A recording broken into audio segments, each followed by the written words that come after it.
Veel aasta tagasi arvasime, et nohu ei ole haigus. Oleme ju tugevad ja sitked eestlased ja mingisugune tatitõbi meid küll ei murra. Ikka mindi tööle ja kooli, kuid nüüd on kõik muutunud. Vanasti peeti nohuga külmetushaiguseks, kuid külmetushaigust kui sellist ei ole olemas. Külmetus võib olla küll soodustavaks teguriks, kuid haigestumiseks on ikkagi vajalik kontakt viirusega. Täiskasvanud haigestuvad meie laiuskraadil nohusse 2–3, lapsed 6–12 korda aastas, mis teeb kokku kuni 10 nohust nädalat. Nohu ise ei ole küll raske haigus, kuid kui see jääb ravita, siis võib seda kaasa tuua tõsiseid probleeme. Kuidas siis ennast kaitsta? Garantiid, et me nohusse ei jää, keegi kindlasti kunagi anda ei saa.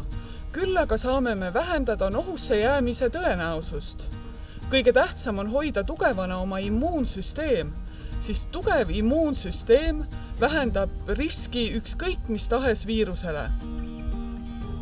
Õigeaegne sekkumine aitab ära hoida nohutüsistused, keskkõrva ja põsskoopa põletikud, bronhiidi, isegi kopsupõletiku.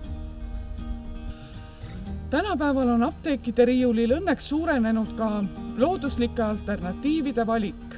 Niisutavad õlid, eeterlikest õlidest nohupulgad, mereveespreid.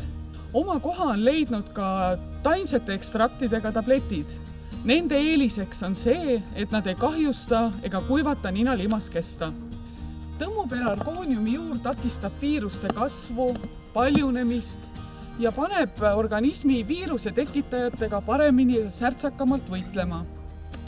Looduses leidub ka pseudoefedriini ohutum analoog, sünefriin, mida saadakse parimal kujul mõruapelsiinidest. Sünefriin vähendab ninaturset, takistab sekreedi eritumist, seega väheneb ka ninatilkumine. Aga millist toodet siis valida? Citromax Acute on just selline toode, kus on koos nii tõmmupelargooniumi juureekstrakt kui ka mõruapelsiinidest saadav sünefriin, et saada nohu kontrolli alla. Immuunsüsteemi tugevdamiseks on seal ka C-vitamiin ja piparmündi, eukalüpti ja sidruni eeterlikud õlid.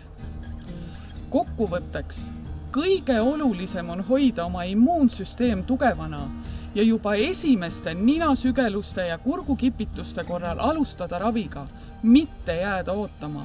Ootamine annab eelise viirusele. Hoidke ennast ja olge hoitud!